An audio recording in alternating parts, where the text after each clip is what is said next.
안녕하세요. 사연에 빠지다의 DJ 민영입니다. 오늘도 두 가지 사연 준비되어 있는데요. 어떤 사연인지 궁금하시죠? 그럼 오늘의 사연 함께 시작해 볼게요.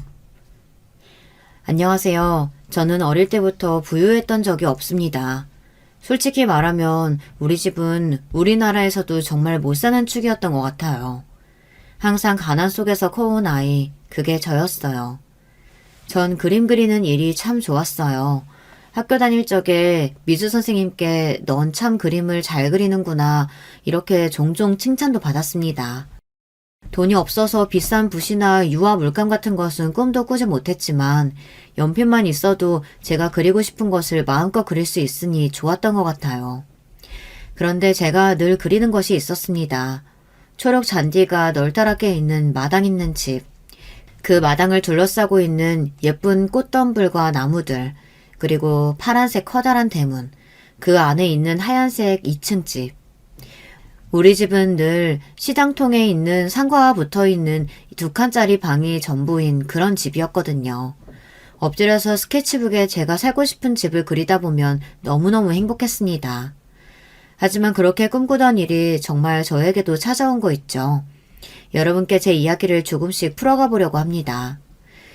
그림 그릴 줄만 알았지 이렇게 글을 써본 일은 잘 없는데 제 사연이 채택될진 모르겠지만 제가 좋아하는 이 채널에서 소개가 되지 않더라도 지나온 제 세월을 추억하는 동안 내내 행복하고 좋을 것 같아서 이렇게 용기를 내봅니다. 저는 강원도의 한 마을에서 1남 2녀에서 둘째로 태어났어요. 아버지는 자벽부라고 하는 공사장이나 건설 현장에서 별다른 기술 없이 잡다한 일을 다 하는 분이셨어요. 하지만 그런 일을 하시기엔 습관 속 어깨 탈골이 있으시고 허리와 관절이 전체적으로 안 좋으셨죠. 아버지는 늘 저희 자식들에게 기술이나 배우라고 학교 공부 별거 없다고 공장이나 일찍 취직하라는 말씀을 귀에 못이 박히게 하셨습니다. 아버지 입장에선 목수건, 시멘트 작업자건, 지게차 운전수건, 뭐라도 기술이 있으면 본인보다 훨씬 대우받고 일급이 좋아서 자식들이 그런 직업을 했으면 싶으셨던 모양이에요. 요즘 엄마들은 공부해서 좋은 대학 가고 의사, 판검사 같은 전문직이나 대기업에 가라고 자식들에게 얘기할 텐데 저희 아버지는 그랬습니다. 그게 다 못 배우신 분이라 어쩔 수 없어요. 아버지의 눈높이에서는 기술자가 최고니까요. 저희 엄마는 몸이 늘 편찮으셨습니다. 그래도 제가 초등학교 가기 전까지는 가끔 남의 집 파출부일도 하곤 하셨는데 그 이후로는 늘 집에 누워 계셨어요. 많이 아프셨나 봅니다. 어떤 병이 있으셨는지 자세히 얘기는 못 들었지만 늘 기침도 하고 각혈하는 모습을 본 적이 있어요. 엄마는 결핵 같은 질병에 시달리신 것은 아니었을까 싶네요. 첫째 오빠는 집안에서 가만히 지내는 성격이 아니었어요. 어릴 때는 늘 나가서 놀러 다니고 중고등학교 때는 친구들과 몰려다니면서 가끔씩 싸움도 하고 다니고 학교 공부는 뒷전이고요.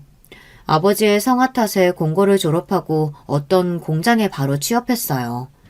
취업했던 한 공장에서 계속 잘 다니는 것 같지는 않았죠. 그래도 늘 무섭고 어디로 튈지 모르게 방황했던 오빠는 엄마가 돌아가시고 나서부터 꽤나 진득하게 공장에 다니며 돈을 벌었어요. 제 밑에 여동생은 똑똑한 아이였습니다. 그런데 자기가 태어나서 자란 우리 집을 참 지독히도 싫어했어요. 아버지나 저나 오빠랑 같이 다니는 것도 창피해했고 자기는 어디 다른 나라에서 온 공주인 게 분명하다며 자기는 우리 집 사람들과 다르다는 이야기를 입버릇처럼 했죠. 가난한 것은 저도 싫었지만 그래도 부모님이랑 오빠랑 동생이 함께 있는 게 좋았기 때문에 이런 동생이 어릴 때는 이해가 가지 않았어요. 그래도 똑똑하고 예쁜 제 동생이 저는 참 좋았습니다. 동생은 늘 머리를 단정하게 묶고 다니고 교복도 늘 깨끗하게 빨아서 잘 다려입고 다녔어요. 물론 자기 것만 그렇게 챙기긴 했지만요. 공부도 잘하고 말도 어찌나 똑부러지게 했는지 동네 어른들이 야는 나중에 커서 변호사 할란가 보다 하고 감탄하셨어요. 하지만 변호사는커녕 동생은 고등학교도 인문계로 진학하지 못했습니다. 그즈음 엄마가 돌아가시고 아버지도 늘 일을 하실 수 없는 때였기 때문이에요. 제 동생은 상고에 진학해서 거기에서도 공부를 잘하더니 졸업하고 농협에 취직하게 됩니다. 아버지는 너무 잘 됐다며 칭찬하시고 우리 동네에서도 경사스러운 일이라며 만나는 사람마다 내 동생과 우리 집을 부러워했죠. 하지만 저는 그날을 기억합니다. 눈물을 잘 내비치지 않던 독한 내 동생이 두 번째로 운 날이에요.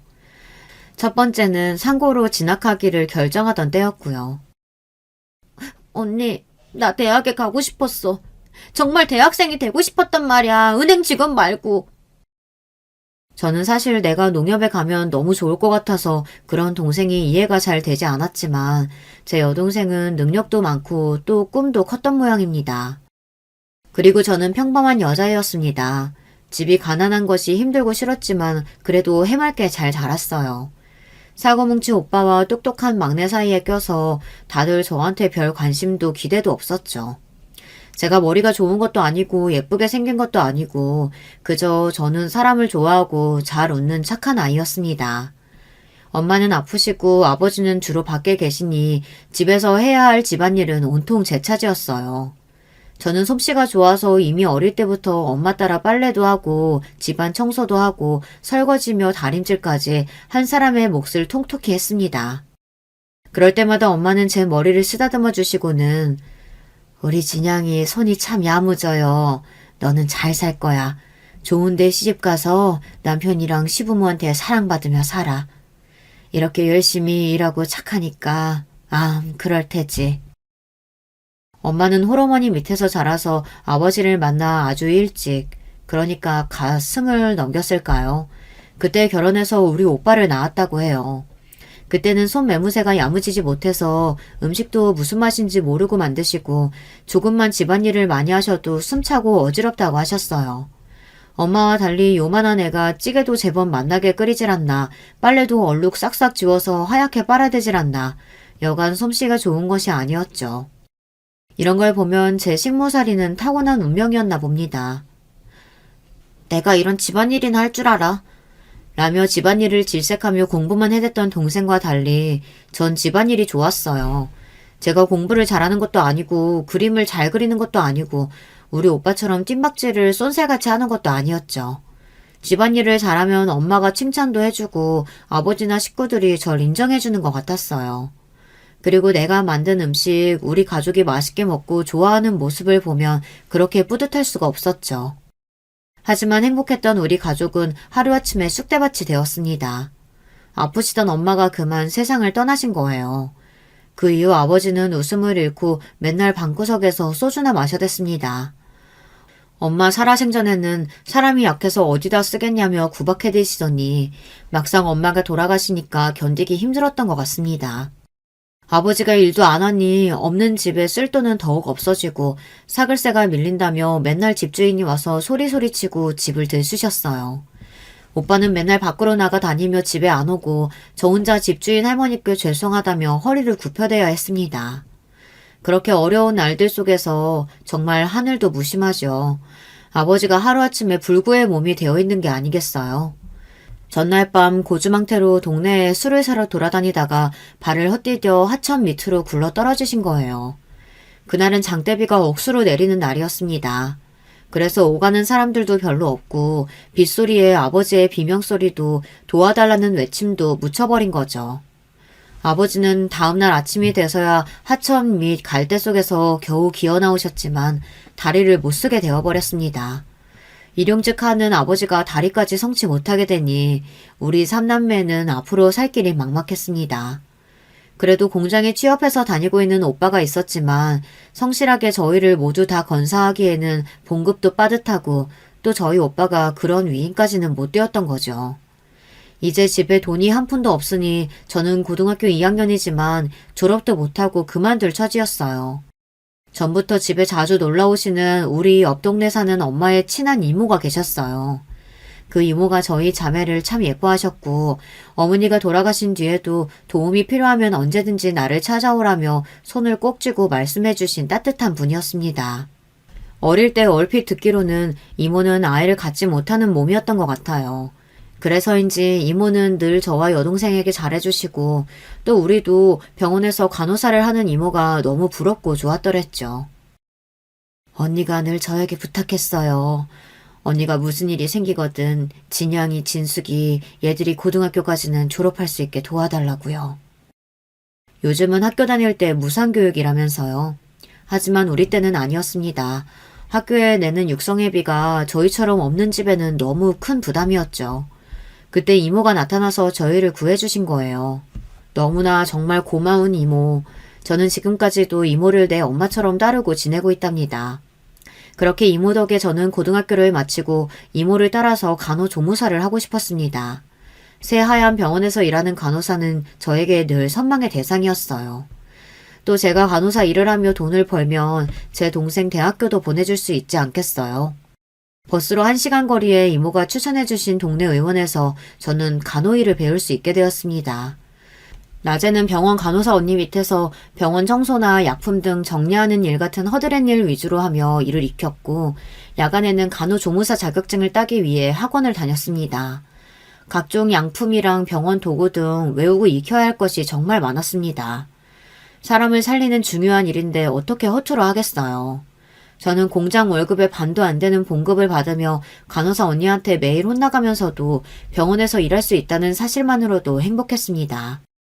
하지만 머리는 딸리지만 퇴근하고 밤 늦게까지 밥 먹으면서도 심지어 화장실에서 똥 쌀 때까지도 매일 책을 들고 다니면서 외우고 다녔다니까요.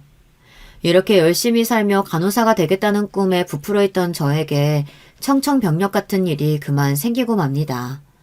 그날은 제가 병원 당직이어서 의사 선생님과 간호사 언니 모두 퇴근하고 병원에서 혼자 청소를 하고 있었어요. 밤 10시가 되었을까요? 갑자기 병원 문으로 어떤 청년이 들어왔습니다. 무슨 일이세요? 지금 병원 업무 끝났습니다. 제가 팔을 다쳐서. 병원 문을 닫았다고 하는데 남자는 병원 안을 두리번거리며 둘러보면서 그냥 쓱 들어오는 것이 아니겠어요. 지금 의사 선생님과 간호사가 모두 퇴근해서 진료를 볼 수가 없어요. 그래요? 그럼 여기 아가씨 혼자란 말이죠?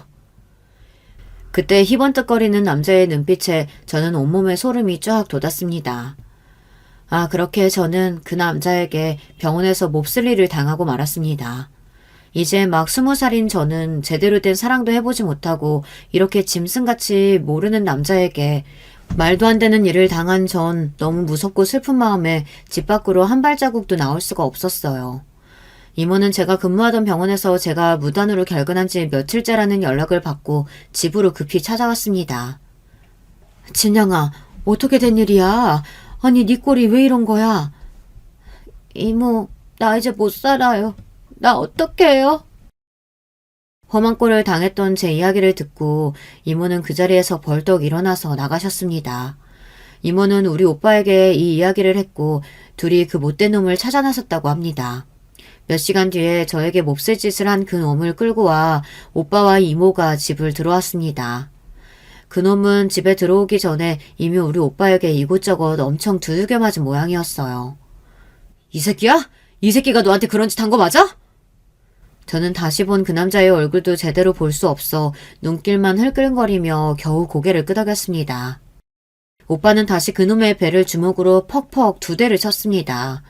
그놈은 으억하며 아픔을 참지 못하고 방바닥에 주저앉았습니다. 내 딸 어쩔 거야? 어떻게 책임질 거냐고?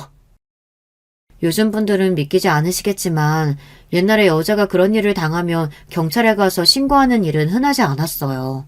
소문이 나버리면 이미 몸을 내어준 여자는 그 동네에서 살 수도 없을 뿐더러 할 수 있는 방법은 그 남자에게 시집가는 것뿐이었습니다.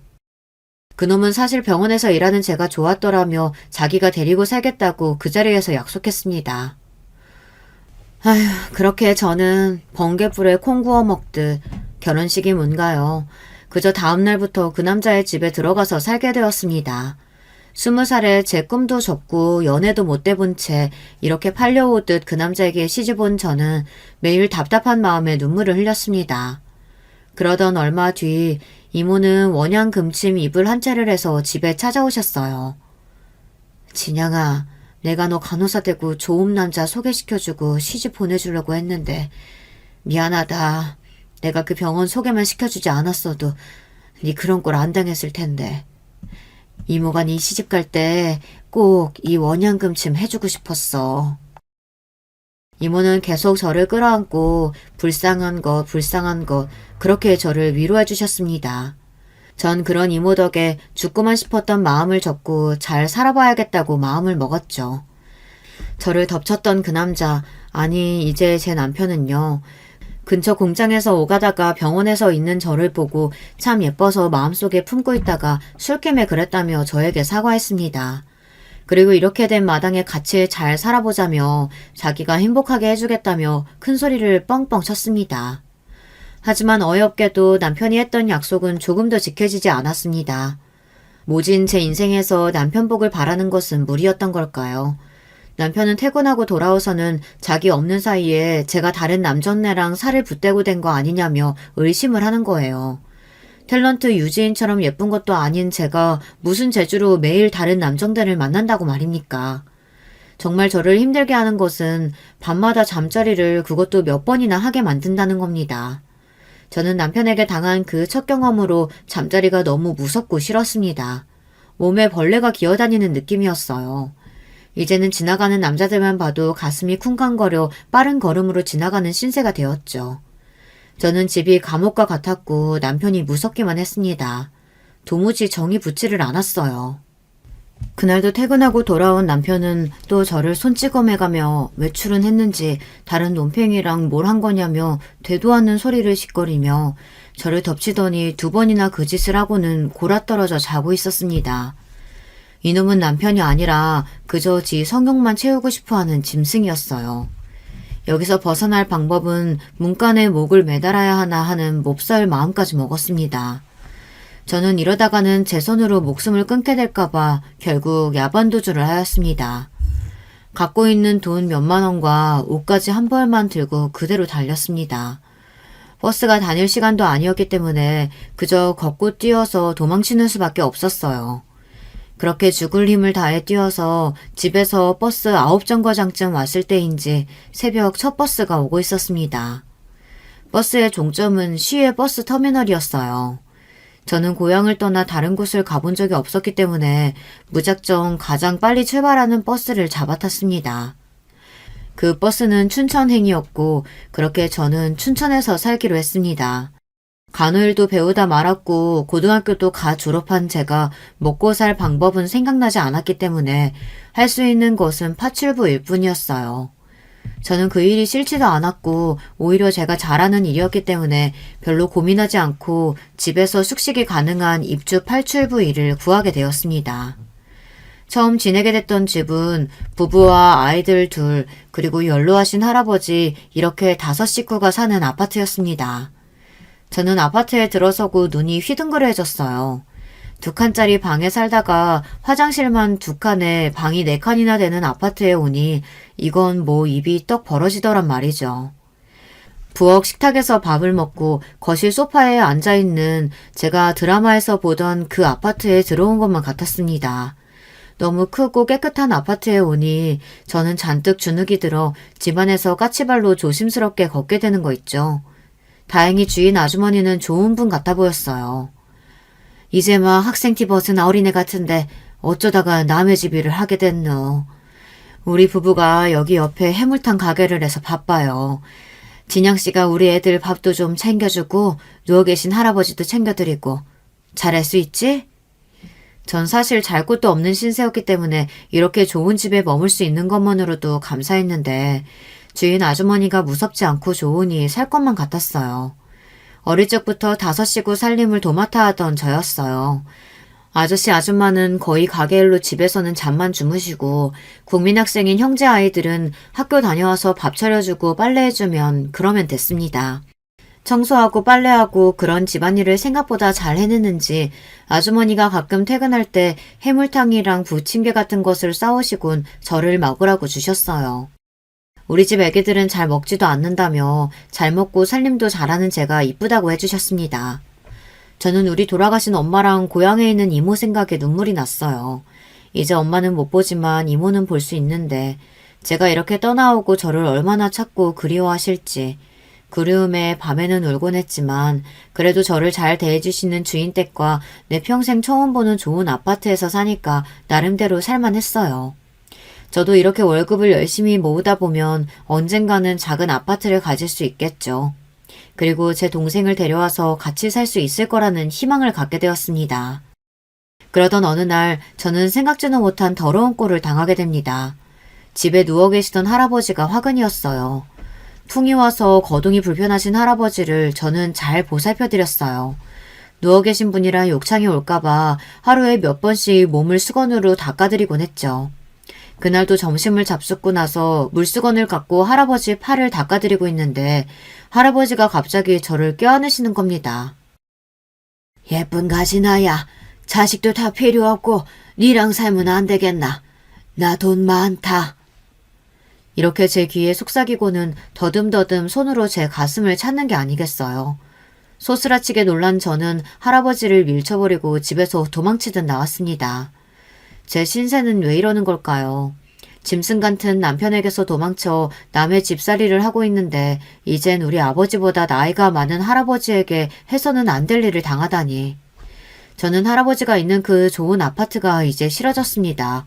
무서워져서 돌아갈 엄두가 나지 않았어요. 갈 곳이 없어 터덜터덜 걷다가 저는 정말이지 춘천호에 몸을 던지고만 싶었습니다. 죽기 전에 우리 식구 목소리라도 듣고 싶어서 저는 우리 집에 전화를 걸었어요. 언니 맞아? 그동안 어디 있었어? 아픈 데는 없고? 그동안 형부가 언니 바람나서 도망쳤다고 우리 집에 와서 행패를 있는 대로 부리고 갔어. 그리고 언니 숨겨둔 거 아니냐면서 잊을만 하면 한 번씩 와서 집을 뒤집는 거 있지? 그런 인간이랑 못 살겠어서 도망간 거지? 언니 잘했어. 아빠랑 오빠는 언니 찾아서 형부랑 합친다지만 난 아니야. 그런 놈이랑 언니가 어떻게 계속 살겠어. 안 그래? 진수가 나 죽고 싶어서 너한테 전화한 거야. 근데 네 목소리 들으니까 네가 너무 보고 싶다. 내가 그동안 남의 집살이 하다가 또 이렇게 더러운 꼴 당하다니 내 신사가 너무 원통하고 더러워서 나 못 살겠어. 여동생은 저를 타이르고 울음을 진정시키며 위로해 주었어요. 그리고 제가 있는 춘천으로 와서 이모와 둘이 와서 함께 만났습니다. 이모는 저를 보자마자 뛰어와서 안으며 등을 손으로 토닥거려가며 울었어요. 우리는 서로 만난 기쁨의 눈물을 흘리며 그간 제가 지냈던 이야기를 들려주었죠. 그렇게 기운을 차리고 나서 저는 이번에는 남자 식구가 없는 집을 찾기로 했습니다. 다행히도 엄마와 두 자매가 사는 집에서 급히 파출부를 구하고 있다고 해서 그곳에 가게 되었습니다. 아니 이렇게 어린데 집안일을 할 수나 있으려나? 내가 베테랑 아줌마 보내달라고 그렇게 얘기했는데 이런 걸 데려왔네. 첫 만남부터 주임 아주머니는 범상치 않아 보였습니다. 그리고 집도 낡고 허름한 주공 아파트에 방이 2칸뿐이었어요. 제가 지낼 방이 없어 주방 바닥에 요를 깔고 자야 했습니다. 처음에는 여자 셋이나 되는데 왜 입주 가정부가 필요할까 의아했는데 하루가 지나지 않아 그 이유를 알게 되었습니다. 40대인 주인 아줌마와 제 또래 나이의 언니, 고등학생인 동생인 딸내미들까지 모두 손 하나 까딱 안 하는 게으른 여자들이었습니다. 그리고 이 여자들은 어찌나 오시며 화장하는 데 시간을 들이는지 외출을 하고 난 뒤 집은 정말이지 폭탄을 맞은 것 같았어요. 집안일에 도 같은 저도 혀를 내두르지 않을 수가 없을 지경이었죠. 주인 아줌마는 남편과 이혼하고 받은 위자료와 딸들 양육비로 생활비를 쓰는 것 같았습니다. 아직 젊고 건강한데 나가서 별다른 일도 하지 않아 보였어요. 가끔 밤에 옷을 빼입고 화장도 진하게 하고서 외출하고 자정 무렵 들어오기는 했습니다. 딸들이 하는 얘기로는 돈 많은 어떤 사장님과 연애를 하는데 그 집 부인 자리를 꿰차려고 하는지 열을 올리고 있다고 하네요. 그래서 여긴 작은 아파트지만 해야 할 일은 전보다 훨씬 많았습니다. 우선 새 여자가 일정한 시간에 일어나서 제 할 일들을 열심히 하는 사람들이 아니었기 때문에 각자 자기 일어나고 싶은 시간에 아침 8시도 있고 10시도 있고 심지어 정오를 넘기고서 일어나는 경우도 종종 있었죠. 저는 그들이 제각기 일어나는 시간에 맞춰 밥을 차려내야 해서 하루에 몇 번이나 상을 차리고 치우는 일을 해야 했습니다. 제 일과는 아침 6시에 일어나서 딸 도시락을 싸는 것으로 시작해서 밤까지 새 여자의 뒤치다거리를 하느라 온종일 바쁘게 집안일을 해야 했습니다. 그리고 왼종일 옷을 입었다 벗었다 하는 통에 빨랫감은 어찌나 많은지요. 속옷과 실크로 된 옷은 세탁기를 돌리면 상한다고 추운 겨울에도 찬물로 손빨래를 시켰습니다. 하지만 이런 집안일보다는 저를 더 힘들게 하는 것은 그 세 사람이 저를 식모, 아니 그 이하의 취급을 하는 것이었어요. 다들 어찌나 하나같이 인성이 되어 먹지 못한 것인지 주인 아줌마부터 저보다 어린 둘째까지 저를 식모라고 불러대며 말은 또 어찌나 버릇없이 기분 나쁘게 하는지요. 주인 아줌마는 자기 기분이 안 좋은 날에는 화풀이 대상으로 저를 세워놓고 잘못한 일이 없는데도 네가 어디서 굴러먹었는지 모르겠어. 출신도 모르는 천한 것을 우리 집에 들여놓으니 내가 마음이 놓이겠어? 자꾸 이 일 그딴 식으로 하면 월급 한 푼도 못 줄 줄 알아? 이렇게 꾸지람을 했어요. 그런데 이게 무슨 일입니까? 급기야 저는 뺨까지만은 어처구니 없는 일이 벌어졌습니다. 자기 반지 하나가 없어졌다며 다짜고짜 아줌마가 저에게 내놓으라는 게 아니겠어요. 우리 집이 없는 집이었다고 해도 저는 그런 도둑질은 모르고 살아온 사람입니다. 없으면 없는 대로 살지 남의 것 훔치진 않아요. 억울한 마음에 저는 아주머니에게 제 할 말을 똑똑히 했죠. 아주머니, 그렇게 제가 의심되면 제 가방과 짐 뒤져보세요. 그렇게 찾았는데도 없으면 저를 의심하신 걸 사과하셔야 돼요. 철석하고 아줌마는 바로 제 뺨을 갈겼습니다. 우리 아버지도 내 뺨을 때린 적은 없었는데 무슨 일이. 너무 속상하고 억울해서 그대로 서서 흐르는 눈물을 닦고 있었어요. 어머, 쟤 좀 봐. 진짜 억울한가 보지? 그래도 도둑년들이 원래 연기도 잘해요. 엄마, 반지나 얼른 뒤져보자고요. 하고 두 모녀가 제 가방과 짐들을 마구 풀어 헤쳐놓았습니다. 그렇게 뒤져도 반지가 나오지 않자 이내 제가 다른 곳에 숨긴 모양이라며 둘이 TV를 켜고 드라마를 보며 깔깔대고 보는 게 아니겠어요. 정말 천박하고 못돼먹은 사람들이었어요. 저는 그날 밤 다짐했어요. 암만 내가 남의 집살이 하더라도 사람다운 사람하고 살아야지 이렇게는 못 산다. 어차피 남의 집살이를 할 거라면 정말 부잣집에서 살고 싶어졌습니다. 그리고 제대로 배운 사람들이라면 이렇게 목대먹지 않을 것 같았어요. 다음날 저는 눈이 뜨자마자 인력사무소를 찾았습니다. 사장님 너무하셨어요.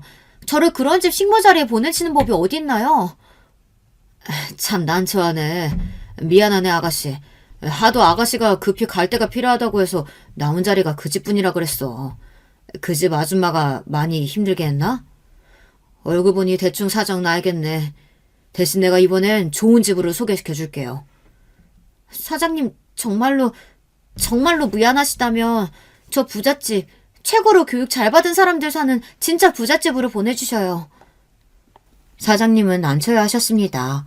그런 곳은 아무나 연결 못 해주는 데다가 전문 가사 도우미 교육을 받은 사람들만 요구한다고 했어요. 저도 아직 젊고 또 그 교육을 받을 테니 좋은 자리가 생기면 제일 먼저 저를 소개시켜주기로 약속을 받아냈습니다. 그 길로 저는 그 막대먹은 집에 들어가서 짐을 싸서 나오면서 처음으로 속 시원하게 퍼붓고 나왔습니다. 저 오늘부터 이 집 일 안 해요. 당신들 인생이 불쌍해서 이번 달 월급은 안 받고 나가줄 테니 돼지우리 같은 집에서 잘 살아보시죠. 제 말에 열이 받은 주인집 아줌마는 눈을 휘번뜩거리며 제 머리채를 잡으려고 했죠. 하지만 힘이 세도 제가 더 세지 않겠어요. 아줌마를 있는 힘껏 밀쳐버리고 제 옷을 탁탁 털고 웃으면서 그 집을 나섰습니다. 인력소 사장님은 종로구에 있는 하우스메이드 학원에서 실습교육을 받아야 한다고 했습니다. 학원에서 등록하는데 학원비가 글쎄 내가 받았던 월급의 절반이나 됐습니다. 그리고 하우스메이드가 무슨 이름이냐고 했더니 영어로 가정부를 그렇게 부른다면서 그날부터 저는 열심히 상류층 집에 가사의 교육을 받았습니다. 제가 배웠던 식으로 하면 부잣집에서는 싫어하고 체계적이고 위생적으로 해야 한다는 것을 학원에서는 강조했습니다. 청소할 때 쓰는 세제부터 고급 식기를 다루는 법까지 온통 처음 만져보는 외제 고급 제품이었어요. 무엇보다 사람을 상대하는 일이었기 때문에 진심을 다하고 집안에 관련된 이야기를 절대 밖에 발설해서는 안 된다는 이야기를 많이 들었습니다. 그렇게 교육과정을 마치고 드디어 면접을 보게 되었습니다. 성북동, 평창동, 한남동 이런 부잣집이 많은 동네에 처음 가봤죠. 거긴 버스도 안 다니고 높다란 담벼락 안에 별세상인 집들이 가득한 동네였습니다. 제가 살아왔던 그런 동네들과는 영 딴판이었죠. 몇 차례 면접 끝에 성북동에 있는 한 부잣집에서 저를 마음에 들어한다고 연락이 와서 일을 하게 되었습니다. 그리고 그 집은 그냥 부잣집이 아니었습니다. 그야말로 진짜 부잣집, 선대부터 가업을 이어올 알만한 회사의 회장님 댁이었어요. 집에 들어서자마자 아 하고 탄성을 내지를 수밖에 없었습니다. 그 집의 정원은 그냥 대공원이었습니다. 아니, 더욱 멋졌죠. 각종 나무와 풀들이 조각상처럼 정원을 꾸미고 있었습니다. 연못과 분수대까지 보였죠. 그리고 그 안에 몇몇 정원사들이 땀을 흘려가며 조경을 분주히 하고 있었습니다. 한참 걷다 보니 정원 안쪽에 건물 두 동이 보였습니다. 한 곳은 회장님 부부와 자녀분들이 오실 때 쓰시는 안채, 그리고 다른 한 곳은 회장님의 모친과 회장님 서재 등이 있는 별치였습니다. 말이 그래 그렇지 그냥 무슨 미술관 같은 건물 두 동이 있는데 그 전체를 회장님 댁 가족이 쓰신다고 해도 과언이 아니었죠. 안녕하세요. 내가 이 집 안주인입니다. 업체에서 좋은 성적으로 교육을 이수했다고 사장님의 추천이 있어서 어린 나이에도 불구하고 우리 집으로 불렀습니다. 아직 나이가 어려 보이는데 결혼은 하셨나요? 아, 네. 결혼은 안 했습니다. 부끄럽게도 저는 거짓말을 했습니다. 결혼을 하기까지의 추잡한 사연을 알게 되면 이런 집에서 그대로 저를 내칠까봐 두려웠죠. 그리고 저는 그 인간과 혼인신고도 하지 않았으니까요. 아직 결혼 안 했으면 호칭을, 그래요, 미스 박이라고 부를게요. 사모님은 정말 눈이 가는 예쁜 얼굴을 가졌습니다. 탤런트 장미희를 닮은 갸름한 얼굴에 길고 쭉 뻗은 예쁜 눈, 희고 고운 피부를 가졌죠. 몸매는 어찌나 날씬하신지 애도 안 낳은 저보다 더 야리야리하니 참으로 가늘었습니다. 하지만 그런 외모와 달리 목소리는 단단하고 엄격했습니다. 사모님, 두통이 있으신데 이런 일쯤은 저에게 맡기시고 쉬십시오. 미스 박 따라와. 아, 사모님보다 더 무섭고 사납기까지 한 사람이 있었습니다. 이 집에서 모두 이 실장이라고 부르는 이 집 모든 하우스메이드들의 책임자죠. 다른 사람들은 고향에 따라서 상주댁이나 미세스 김 이렇게 부르는데 자신만은 꼭 이 실장이어야 한다고, 아래 것들이나 저런 호칭을 쓰는 거라며 어쩌다 누가 하만댁이라고 하면 몸서리를 치게 싫어했습니다. 어쨌든 저는 그런 이 실장님을 따라서 직원 휴게실로 들어갔습니다. 미스박, 네가 여기서 제일 어리고 미숙하니까 앞으로 이 집에서 돌아가는 모든 일은 나에게 보고하고 나에게 질문해. 여기서는 입단속이 제일 중요한 거 교육받았을 거야. 네 입 조심하고. 이 실장님은 얼굴을 제 바로 앞까지 들이밀면서 입단속을 시켰습니다. 제가 이 집에서 맡은 일은 별채에 머물며 회장님 모친이신 큰 사모님을 모시는 일이었습니다. 제가 처음 배웠을 때 큰 사모님의 연세는 68세셨죠. 별채에 가서 큰 사모님께 인사를 드렸을 때 큰 사모님은 휠체어에 앉아 계시고 거동이 불편한 몸이셨어요. 큰 사모님은 뇌경색으로 5년 전부터 거동이 불편하시니 각별히 신경 쓰도록. 특히 치매가 있는지 자꾸 원래 계시던 안채에 오려고 하시는데 사모님이 싫어하시니까 조심해. 몸도 안 좋지만 정신도 온전치 않으니 뭐 너 같은 애송이가 맞는 게 제일이지. 헌데 시장이나 어디 다른 데 나가서 큰 사모님 얘기 퍼뜨렸다간 내쫓길 줄 알아? 이 집에서 큰 사모님은 제대로 대접을 못 받치는 눈치였어요. 아무리 편찮으셔도 그렇지 명색이 가장 큰 어른이신데 사모님이 효부는 아닌 모양이었습니다. 저는 무서운 안채 사모님보다 오히려 큰 사모님을 모시게 되어 마음이 편했습니다. 우리 큰 사모님은 마음도 정말 넓고 따스한 분이었어요. 저는 받은 지시사항대로 큰 사모님의 약을 챙겨드리고 목욕 등 위생관리, 특히 식사를 하실 때 늘 옆에 붙어서 큰 사모님, 이 반찬은 입에 맞으세요? 요즘 봄철이라서 쑥향이 그만이에요. 저 어릴 때도 엄마랑 쑥 캐고 다녔는데 이 도다리 쑥국에 밥 비벼서 한 번만 드셔보세요. 이렇게 이런저런 이야기도 해가며 큰 사모님의 친구가 되어드렸죠. 우리 진영이도 한 입 먹어봐라. 나는 소화가 안 돼서 많이 못 먹어. 니부터 먹으래. 그래, 니는 엄의 생각 많이 나나? 내도 그렇다. 나이가 들어도 엄의 생각은 늘 나는 게라. 그렇게 큰 사모님은 그런 저를 예뻐하셨어요. 이 큰 부잣집 집안일도 익숙해지고 더 좋으신 큰 사모님과 이렇게 잘 지내는 지금의 하루하루가 너무 감사했습니다. 월급은 또 얼마나 많게요. 지난번 그 악독한 새 모녀 집에서는 월급 60만 원도 제대로 못 받았는데 여기서는 3배가 넘는 돈을 매달 꼬박꼬박 제 통장에 들어왔죠. 저는 건사할 자식도 없고 쓸 데도 없어서 이 돈 중 얼마를 아버지에게 보내드리고 또 나중에 여동생 시집갈 때 해줄 예물비 적금을 부었습니다. 그렇게 평탄하던 어느 날 저는 가슴 철렁할 일을 겪었습니다. 큰사모님이 안채 사모님 방 복도에 쓰러져 계신 것을 발견한 겁니다. 코랑 가슴에 귀를 대어보니 숨 쉬는 것도 약하셨어요. 바로 전담 의사를 불러 위기를 넘겼습니다. 소식을 듣고 사모님과 이 실장이 왔습니다. 미스박, 이게 어떻게 된 일이에요? 왜 어머님이 안채에서 그것도 내 방 앞에서 쓰러져 있던 거야? 내가 넘어오지 못하시게 하라고 그렇게 주의 주지 않았나? 저는 제 귀를 의심했습니다. 시어머님이 쓰러지신 게 걱정이 된 게 아니라 안채 자기 방으로 오신 것이 더 그녀에게는 놀랄 일이었나 봅니다. 사모님, 아무래도 큰사모님이 예전에 쓰시던 방이라 자꾸 착각해서 한동안 안 그러시더니 또 제가 미스박 단단히 혼내겠습니다. 미스박, 내가 뭐라고 했죠? 빈티에 못 배운 티가 나도 그렇지. 이런 지시 하나도 지키는 게 그렇게 어려워? 이 실장님, 사모님, 제가 그건 잘못했어요. 하지만 지금 중요한 건 큰사모님이 쓰러지신 거 아닌가요? 어떻게 해야 큰사모님 건강을 회복할지. 이런 건방진년?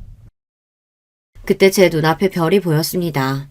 글쎄 이 실장이 제 머리통을 손바닥으로 내려친 거예요. 그리고 그 뒤로 사모님은 고사하다는 듯 웃으며 머리를 매만지고 있었습니다.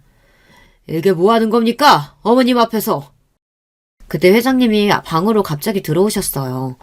그 모습에 사모님과 이 실장은 눈동자를 이리저리 움직이며 당황했습니다. 미스박 얘기가 틀린 것이 없지 않소. 쓰러지신 어머님 앞에서 지금 두 분이 무슨 말을 하고 있는 게요? 어머니가 걱정도 되지 않소? 회장님은 아버지 회사를 물려받은 뒤 30년 넘게 잘 경영해서 지금의 큰 기업으로 만드신 자수성가의 상징이었습니다. 하지만 회장님은 집안에서 별 다른 말을 하시는 분이 아니었어요. 그럼 회장님이 이렇게 사리분별할 줄 아는 효자인 것을 저는 오늘 알게 되었습니다. 저는 그 앞에 무릎을 꿇고 간청을 드렸습니다. 회장님, 제 잘못입니다. 큰사모님의 모든 순간을 놓치지 않고 지켜드렸어야 했는데 한 번만 용서해 주세요. 그리고 송구하지만 제 청이 하나 있습니다. 오늘 느꼈어요. 큰사모님이 위중하실 때 응급처치라도 할 수 있는 사람이 있어야 한다고. 제가 그 일을 할 수 있게 해주세요. 6년 전에 간호일을 배우다 말았는데 허락해 주신다면 그 일을 좀 더 배워서 큰사모님을 지켜드리고 싶어요. 이게 무슨 되먹지 못한 소리야? 그런 어려운 일을 고졸인 네가 어떻게 한다고? 지금 집 나가서 논댕이 부릴 속셈이지? 일리가 있군. 그래. 내가 허락하고 학비 지원해 줄 테니 열심히 배워보시오. 자네만 믿네, 미스박. 사모님과 이 실장은 말도 안 된다며 길길이 날뛰던 것을 회장님은 단칼에 잠재웠습니다. 이날 이후로 간호조무사 자격 공부를 저녁마다 학원을 다니며 배웠습니다.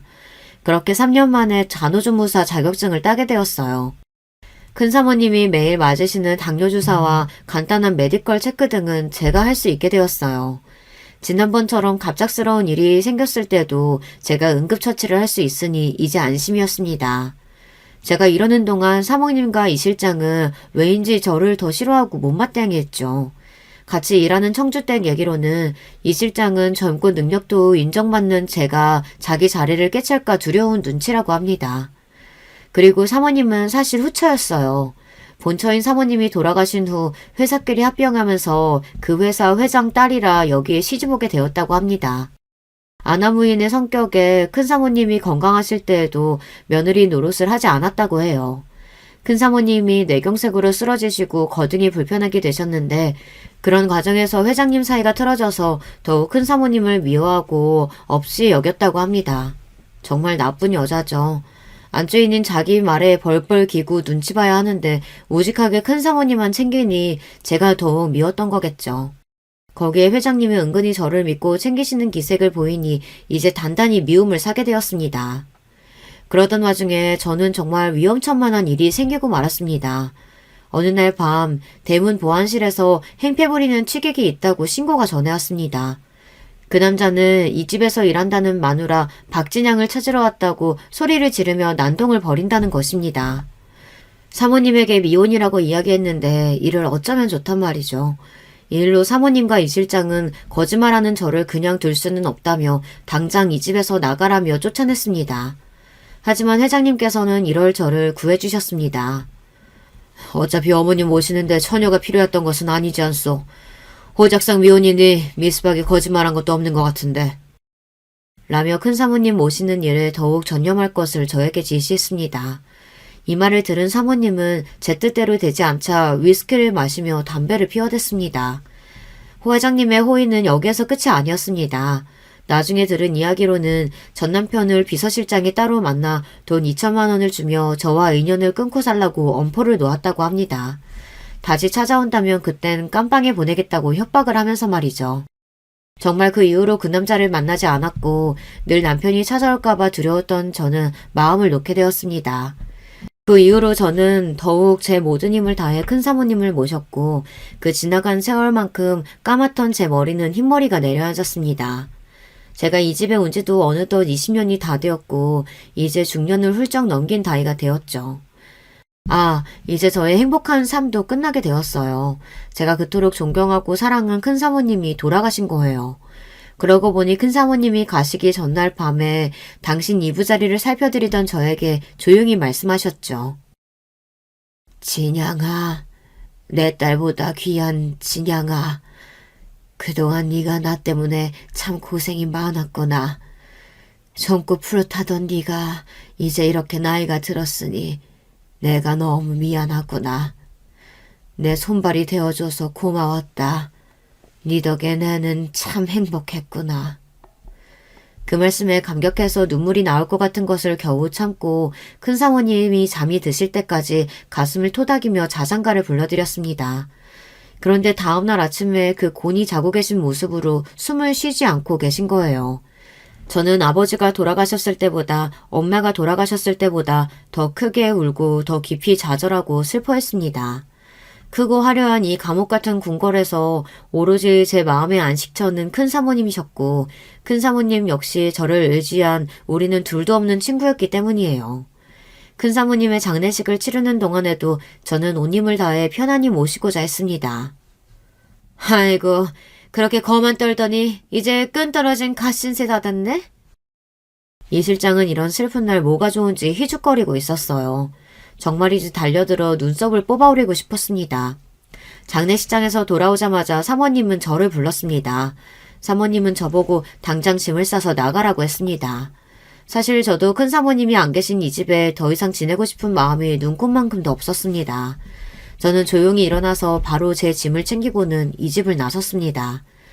대문까지 걸어 나오면서 눈이 내리더군요. 그 눈을 맞으며 저는 20회의 세월 동안 이 집에서 울고 울었던 날들을 기억했습니다.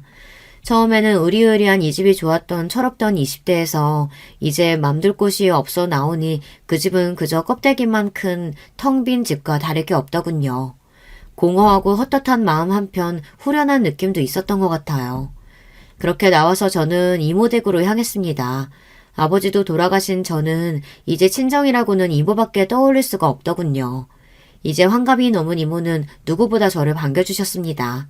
저는 이모랑 같이 한 이불을 덮고 누워서 그간의 세월을 이야기하고 큰 사모님이 대해주신 따뜻한 기억을 함께 나누며 울었습니다.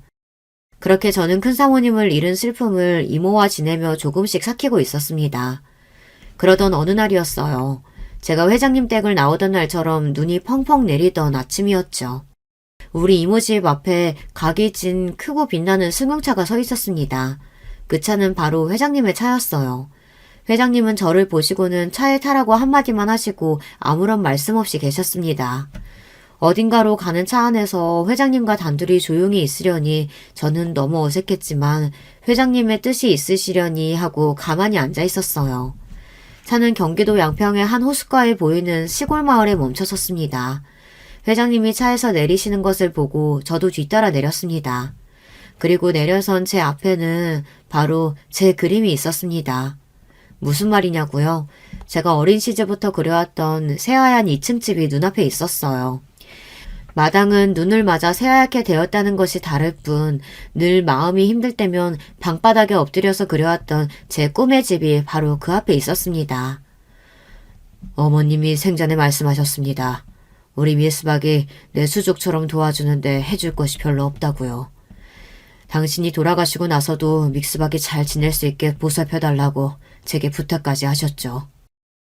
어느 날 미스박이 이런 집을 그리고 있었다는 것을 보고 내가 장난스럽게도 한 장 몰래 감춰뒀다가 건축가에게 지시했죠. 이런 멋진 집을 실제로 지어보라고.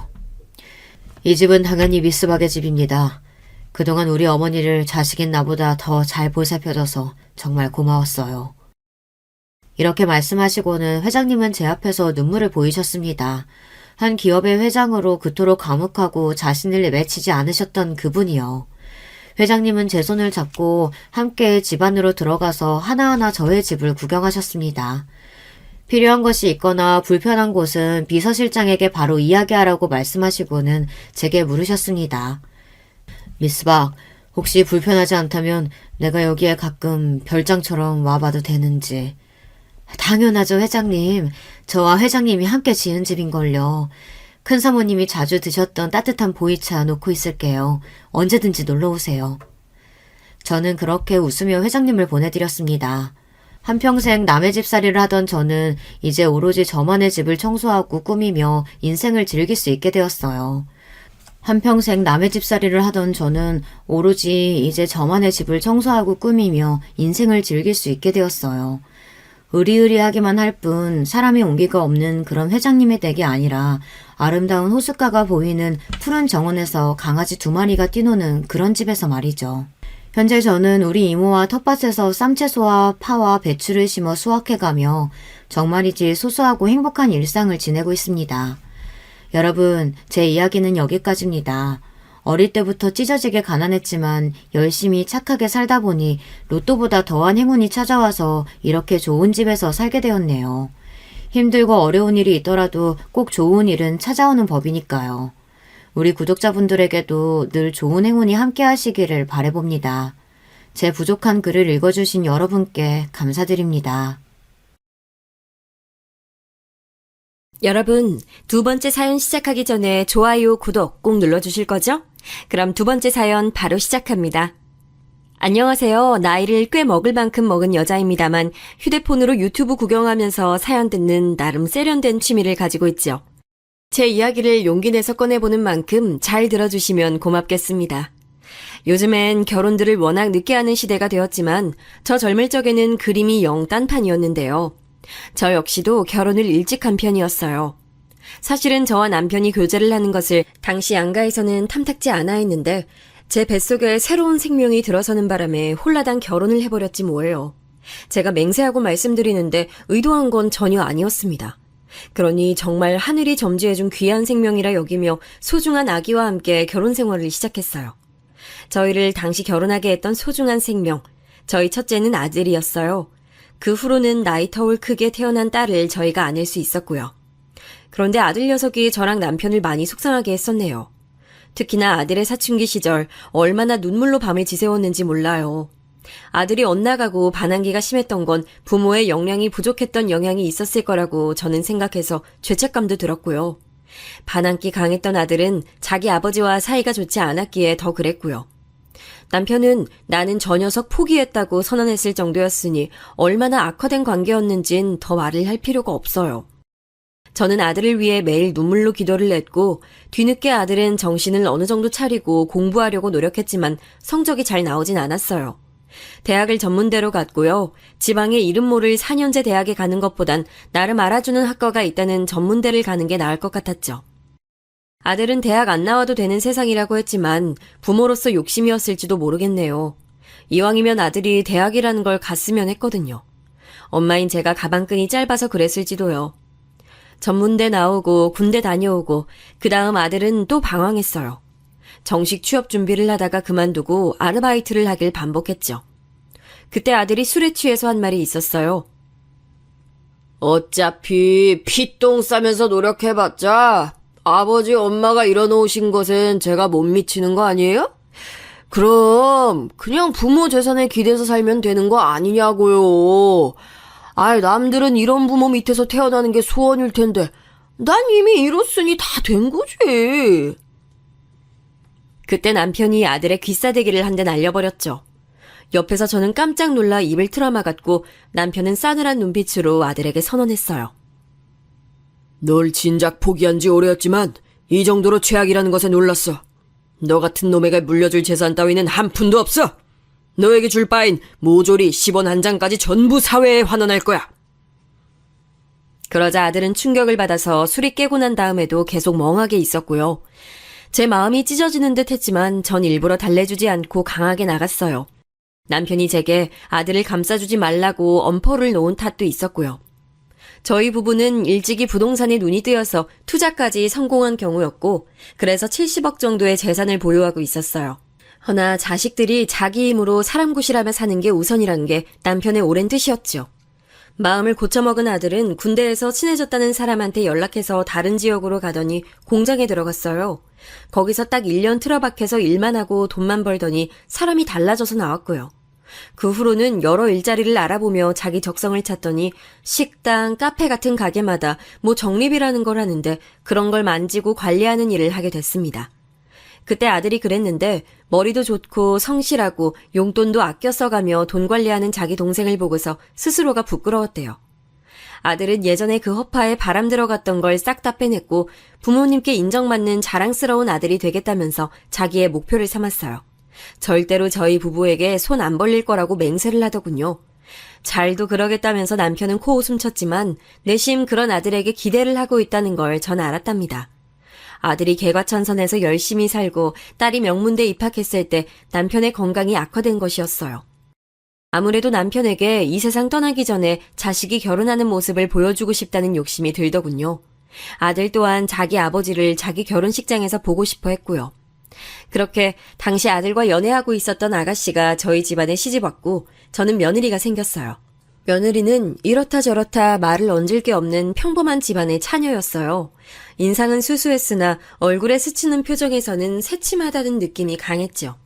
아들이 자기 아버지의 병환으로 힘들어하고 있을 때 그 곁을 지켜준 사람이었기에 전 두말할 것 없이 며느리를 고마운 마음으로 포용했어요. 우리 집안의 식구로 와줘서 정말 고마워. 우리 아들 곁을 지금까지 그랬던 것처럼 앞으로도 든든하게 지켜주겠니? 정말 네가 얼마나 고마운 존재로 느껴지는지 몰라. 그렇게 말씀해 주셔서 감사해요.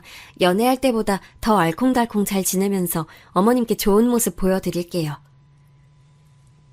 장남이 결혼하고 살림 차리는 것까지 다 보고 나서 남편은 먼 여행을 떠났어요. 마지막 곁을 지켜줄 수 있음에 감사했네요. 딸은 대학 졸업하자 취업을 외국으로 해서 출국길에 올랐고요. 그래서 아들은 제가 적적할까봐 노심초사했어요. 어렸을 때 자기가 하도 속을 썩였으니 이제라도 효도를 하고 싶다는 아들의 말에 제가 말이나마 고맙다며 흐뭇해했었습니다. 아들은 업무 특성상 여러 지역으로 출장 가는 경우가 잦았기에 제 곁에 매번 있어줄 수 없어서 더 그렇게 굴었던 것 같아요. 하지만 제게는 며느리가 대신 있었으니까요. 가족들 없어서 외롭다는 생각은 별로 안 들었었죠. 며느리는 어느 디자인 사무실에서 원래 일을 하고 있었는데 거기 내부 사정이 생겨서 결혼 후에 퇴사를 하게 됐어요. 디자인 일감을 몇 개씩 받아서 당분간은 집에서 작업을 하겠다고 하더군요. 집에서 일을 한다는 것이 너무 획기적인 것 같아서 우리 며느리 멋지다고 응원해줬었네요. 적어도 제가 생각하기론 고부관계가 처음엔 무난하고 괜찮았다고 여깁니다. 그러나 시간이 좀 지나면서 제가 며느리의 눈치를 살살 보게 되더라고요. 저는 이런 식으로 사람과의 관계가 힘들었던 건 시집온 직후에 시누이들 등살에 밀려서 마음고생했던 시절뿐이었거든요. 경험이 다양하지 않았기에 며느리와 당최 어떻게 지내야 할지 점점 더 헷갈리기 시작했어요. 우선 며느리는 기분파였어요. 자기가 기분이 괜찮으면 말투도 좀 애교스럽게 내는 편이었고요. 그렇지 않은 경우에는 제가 뭘 물어봐도 대답을 안 하고 한숨이나 푹 내셨습니다. 어머님, 다음 주에 날씨가 어떻겠냐고요? 그걸 왜 저한테 물어보세요? 난 그냥 네가 날씨를 미리 알고 있지는 않을까 싶어서 물어봤어. 그러면 안 되는 거였니? 제가 기상청이에요? 날씨 안내해주는 기상캐스터라도 돼요? 저도 찾아봐야 아는 건데 그럼 한마디로 저에게 찾아내라고 명령하시는 거나 다름없지 않아요? 제 생각엔 어머님이 직접 찾으셔도 되는 부분 같은데요. 갑자기 돌변해서 그렇게 나오니까 저는 가슴 부근이 막 울렁거렸죠. 얘가 왜 이러나 싶고 아들한테 물어보면 며느리가 다혈질은 아니라고 하던데 그럼 제 앞에서만 이렇듯 가끔 돌변하는 것인가 싶어서 더 심란했고 하여간 며느리 때문에 제가 일상에서 고민이 많았습니다. 그런데 저도 딸이 있잖아요. 나중에 제 딸도 시집을 가고 누군가의 며느리가 될 텐데 그때를 생각하면 제가 우선은 최선을 다해 며느리에게 잘해줘야지 싶었어요. 제가 며느리에게 잘할수록 며느리도 제 아들에게 잘할 거라는 생각도 있었고요. 시집살이 당해본 사람이 바로 저였기 때문에 며느리에겐 그런 부담을 안 주고 싶었네요. 하지만 네 마음이 내 마음 같을 순 없는 법이라는 표현이 아주 딱 맞는 상황이 벌어지고 말았어요. 며느리가 작업이라는 걸 끝내고 먹을 걸 사들고 제 집에 왔을 때였죠. 아들이 며느리에게 돈 적게 벌어도 되고 다 상관없으니까 우리 엄마 심심하지 않게 잘 좀 챙겨드려라 라고 당부에 당부를 거듭했었거든요. 그래서인지 며느리는 저랑 종종 시간을 같이 보냈어요.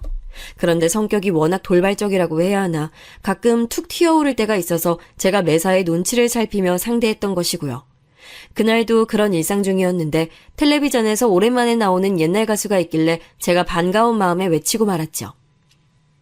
야, 저 양반은 어쩜 늙지도 않으시네. 아유, 나이는 대체 어디로 먹었을까. 저 사람이 나 국민학교 다닐 적에도 이미 스타였어, 스타. 아, 어머님 시대에는 국민학교였고 나중에 초등학교로 명칭이 바뀐 거였죠? 국민학교라는 단어를 잊고 있었는데 지금 떠올랐네요. 제가 초등학교 입학한 직후에는 문방구에서 파는 공책 앞면에 국민학교라고 적혀있는 것들 많았어요. 미리 인쇄해둔 것들이었나 봐요. 지금 생각하니 추억이네요. 어머님 시절에는 학생들 수 엄청났죠? 중학교나 고등학교 때도 학생들은 계속 많았어요? 며느리가 무심하게 질문을 날렸는데 그 질문을 받은 저는 대답을 빨리 못하고 잠시 머뭇거려야 했어요. 거짓을 말하는 것도 웃기고 이상한 것 같아서 이내 저는 진실을 알려줬죠. 그게 사실은 네가 당연히 몰랐겠구나. 내가 중학교까진 못 나왔지 뭐야. 국민학교만 졸업하고 중학교는 진학했다가 금세 후지부지 됐어. 나 살았던 옛날 그 동네에서는 기집애들이면 중학교 안 보낸다는 집들이 꽤 있었어. 그래서 그 어린 나이에 줄줄이 공장 가서 일하고 그랬어. 나 역시도 어린 나이에 공장을 갔으니 어쩌면 그때의 시기가 내 안에는 서글픈 한으로 남았을 수도. 아유, 그러나 순식간에 흘러버린 세월 이제는 신경 안 쓰련다.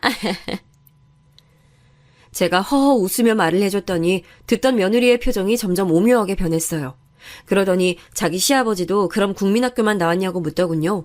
제 남편은 고등학교 공부까지 마친 사람이었기에 그렇다고 알려줬더니 그나마 안심하는 표정을 지었고요.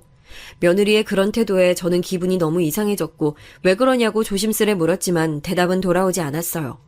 마치 제 말이 안 들린다는 듯이 텔레비전만 보면서 멋대로 리모컨을 가져가서 채널을 돌리기까지 하더군요. 제가 보던 프로그램이 있었는데 무시하고선 말이죠. 바로 이때부터 며느리의 고삐가 풀렸던 것 같아요. 틈만 나면 저를 무시하는 투로 말을 톡 쏘아댔어요. 예를 들어 제가 마트에서 뿌린 전단지를 보면서 혼잣말을 하고 있어도 면박을 줬죠. 이게 도통 뭔지 모르겠네.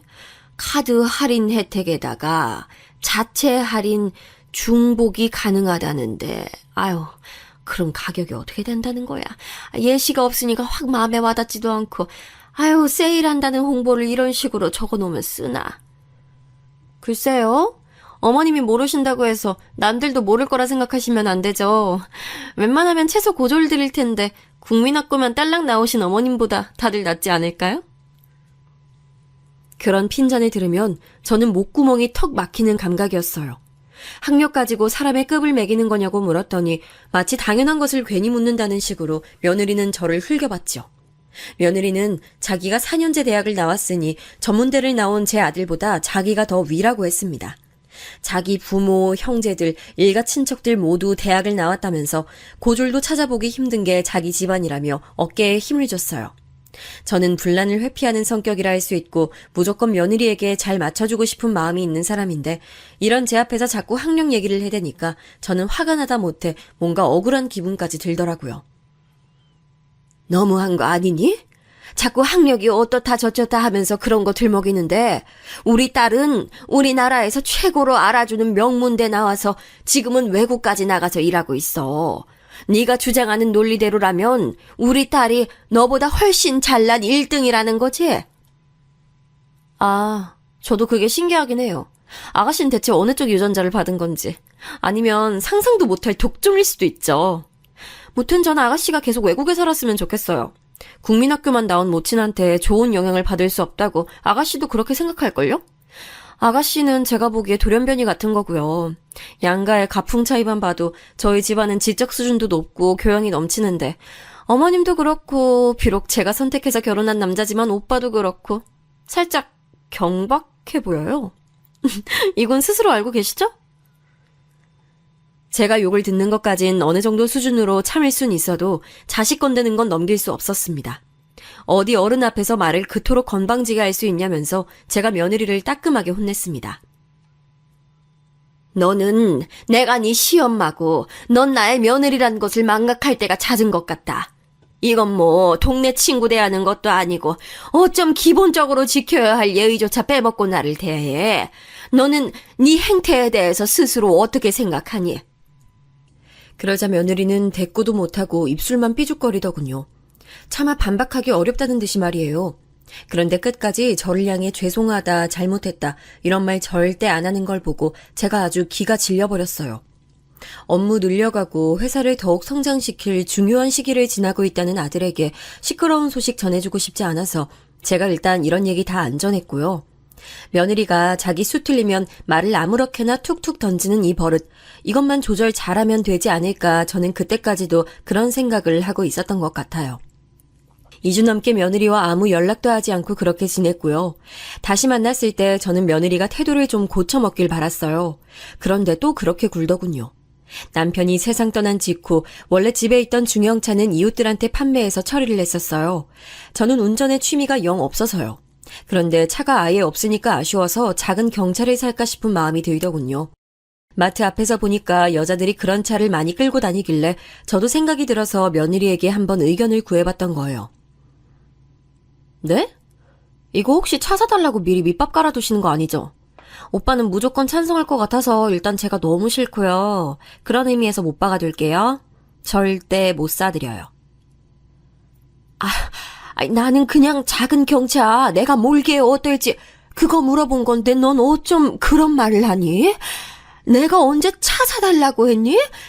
갑자기 그렇게 나오니까 너무 당황스럽구나. 저도 당황스러워요. 몰기에 어떠냐고요? 그런 생각이 드신다는 것 자체가 자신감 부족이라는 거 아닐까요? 국민학교만 나오신 머리라는 걸로 어느 정도 설명이 된 거죠. 어머님은 운전하지 마세요. 도로 위에 무법자 되셔서 사고 내실 것 같아요. 그 뒷수습은 아들과 며느리에게 시키시겠죠? 짜증나. 그때 제 얼굴이 아마 빨개졌던 것 같아요. 왜냐면 목부터 그 위까지 엄청 뜨거워진 것을 느꼈거든요. 제게 그런 막말을 내뱉은 며느리는 더 상대하기도 싫다는 듯 휙 돌아서 버려서 제가 차마 짚고 넘어갈 기회조차 잡을 수가 없었고요. 사사건건 제가 무슨 말을 하거나 무슨 행동을 하면 저를 향해 국민학교만 나온 무식함으로는 안 된다는 식으로 시비를 걸어오는 며느리 때문에 전 화병에 걸려서 속이 부글부글 끓었어요. 말을 막무가내로 할 때만 빼면 요즘 젊은 사람답게 거침없고 가식 없는 모습이라며 그런 식으로 저는 애써 제 안에서 며느리를 포장해 주려고 하다가 그런 스스로에게 자괴감이 들었어요. 내가 지금 얘를 왜 감싸주고 못난 부분을 못 본 척 해주려는 건가 싶어서 이대로는 안 되겠다는 생각에 며느리를 저희 집으로 불러서 진지하게 물어봤어요. 만약에 오해가 있다면 풀고 싶단 마음이었죠. 왜 제게 말을 아무렇게나 하는 건지 며느리에게 그 이유가 뭐냐고 속에 있는 생각을 다 꺼내보라고 했습니다. 제가 그냥 가감없이 툭 터놓고 말씀드려보자면요. 어머님으로부터 제가 배우고 본받을 거리가 하나도 없는 것 같아요. 존중할 게 없으니까 저도 예의 차리기가 싫어요. 아니 솔직히 국민학교만 나오셨다는 거가 전 아무리 생각해도 너무 좀 창피하고 충격적이기까지 해서요. 그 정도로 배움이 짧고 열악한 환경에서 자란 무식한 옛날 분들은 제가 텔레비전 같은 매체에서나 본 것 같은데요. 아니면 머리가 백발이 되신 노인분들이야 뭐 너무 옛날이었으니 학교를 못 다니신 게 이해는 되죠. 근데 어머님께서는 대체 가정 환경이 어땠고 스스로 의지가 얼마나 부족했으면 중학교도 졸업을 못하신 건지. 이 부분을 생각 안 하려고 해도 자꾸만 걸려서 말이죠. 며느리의 날카롭고 매서운 발언이 이어지는 동안 저는 망연자실한 상태가 됐어요. 그간 저를 향한 며느리의 멸시 가득한 태도가 제 안에서 조금의 과장도 이뤄지지 않았고 오히려 제가 짐작해온 것보다 며느리는 저를 많이 낮잡아보고 있었다는 사실에 속이 차갑게 가라앉더군요. 반면에 눈시울은 시큰하니 뜨끈하게 달아올랐죠. 이 현상을 말로 표현해보자면 서러움 혹은 분노였을 것 같네요. 그럼 너는 내가 의지라는 것이 부족해서 중학교를 못 마쳤다고 생각하는 거니? 넌 어쩌면 그렇게 네가 살아보지도 않은 시대 속에 네가 처해보지도 않은 내 상황을 그렇게 쉽게 판단하고 평가 내릴 수가 있는 거야? 중학교 졸업장만은 따고 싶다고 가족들한테 강력히 주장하시면 되는 거였잖아요. 어떻게 해서든지 공부를 더 하시면 되는 거 아니었어요? 제 짐작으로는 그 정도 공부쯤은 더 하실 수 있었을 것 같은데요. 학교 더 다니고 싶다고 가족들한테 말씀은 해보셨고요? 아니 나는 그렇게 할 생각을 아예 못했지. 왜냐면 나는 내가 의뢰 공장에 가야 하는 줄로 알았기 때문이야. 그때는 주변도 다 그랬기 때문에 어쩔 수가 없었어. 이거 보세요. 내가 이럴 줄 알았어. 역시 타고나길 생각이 짧으신 거였네요. 어머님, 이런 게 바로 유전이라고 하는 거예요.